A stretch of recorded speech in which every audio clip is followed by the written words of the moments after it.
ത്രിതല പഞ്ചായത്ത് തിരഞ്ഞെടുപ്പുകളിൽ അവയുടെ ചരിത്രത്തിൽ ഉടനീളം ഇടതുപക്ഷ ജനാധിപത്യ മുന്നണിയാണ് എന്നും വളരെ മികച്ച വിജയം കൈവരിച്ചിട്ടുള്ളത്.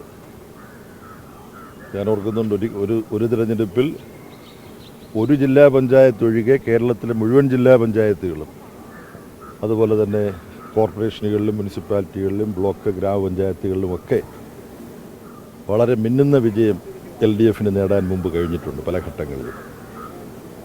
ഇത്തവണ അത് ആവർത്തിച്ചുറപ്പിക്കുന്ന ഒരു ഫലമാവും എന്നാണ് പ്രതീക്ഷിക്കുന്നത്.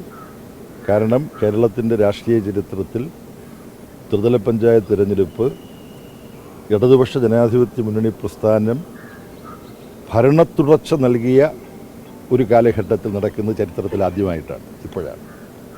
ആ ഭരണത്തുടർച്ചയുടെ വികസന പ്രവർത്തനങ്ങളും ജനക്ഷേമ പ്രവർത്തനങ്ങളും കൂടി വിലയിരുത്തിക്കൊണ്ടാണ് ത്രിതല പഞ്ചായത്തുകളുടെ പ്രവർത്തനത്തെ ജനങ്ങൾ വിലയിരുത്തുന്നത്.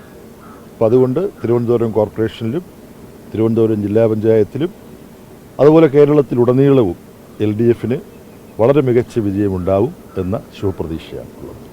ചർച്ച ചെയ്യുമ്പോഴും ഇടതുപക്ഷ ജനാധിപത്യ മുന്നണിക്ക് അഭിമാനപൂർവ്വം തലയുയർത്തി പിടിക്കാൻ കഴിയും. കാരണം ഹൈക്കോടതിയുടെ മേൽനോട്ടത്തിൽ കേരളത്തിലെ ആഭ്യന്തര വകുപ്പിന് കീഴിലുള്ള പോലീസാണ്, അതിൻ്റെ പ്രത്യേക അന്വേഷണ സംഘമാണ്, SIT ആണ് ഇത് അന്വേഷിക്കുന്നത്.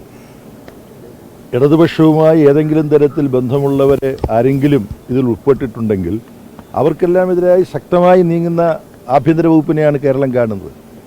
അപ്പോൾ നിഷ്പക്ഷമായ നീതിപൂർവകമായ പോലീസ് ഭരണം കേരളത്തിലുണ്ട് എന്നുള്ളതിൻ്റെ ഏറ്റവും വലിയ ഉദാഹരണമാണ് ശബരിമലയുമായി ബന്ധപ്പെട്ട വിഷയം. അതിൽ ആഭ്യന്തര വകുപ്പിൻ്റെ പ്രത്യേക അന്വേഷണ സംഘം നടത്തുന്ന നിഷ്പക്ഷമായ സുതാര്യമായ ഹൈക്കോടതിയുടെ അഭിനന്ദനം പിടിച്ചു പറ്റുന്ന തരത്തിലുള്ള അന്വേഷണം. അപ്പോൾ അത് LDFന് പ്രയോജനപ്രദമായിരിക്കും ഈ തെരഞ്ഞെടുപ്പിൽ.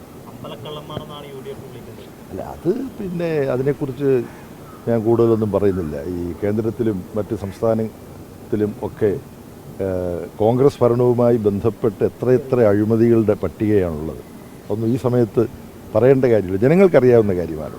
എന്തെങ്കിലും ഒരു അഴിമതി കാണിച്ച് ആരെങ്കിലും ഇടതുപക്ഷവുമായി ബന്ധപ്പെട്ടാൽ ഇടതുപക്ഷത്തിൻ്റെ സമീപനം അപ്പോൾ അവരെ ചെവിക്ക് തൂക്കിയെടുത്ത് പുറത്തു കളയും. അതാണ്.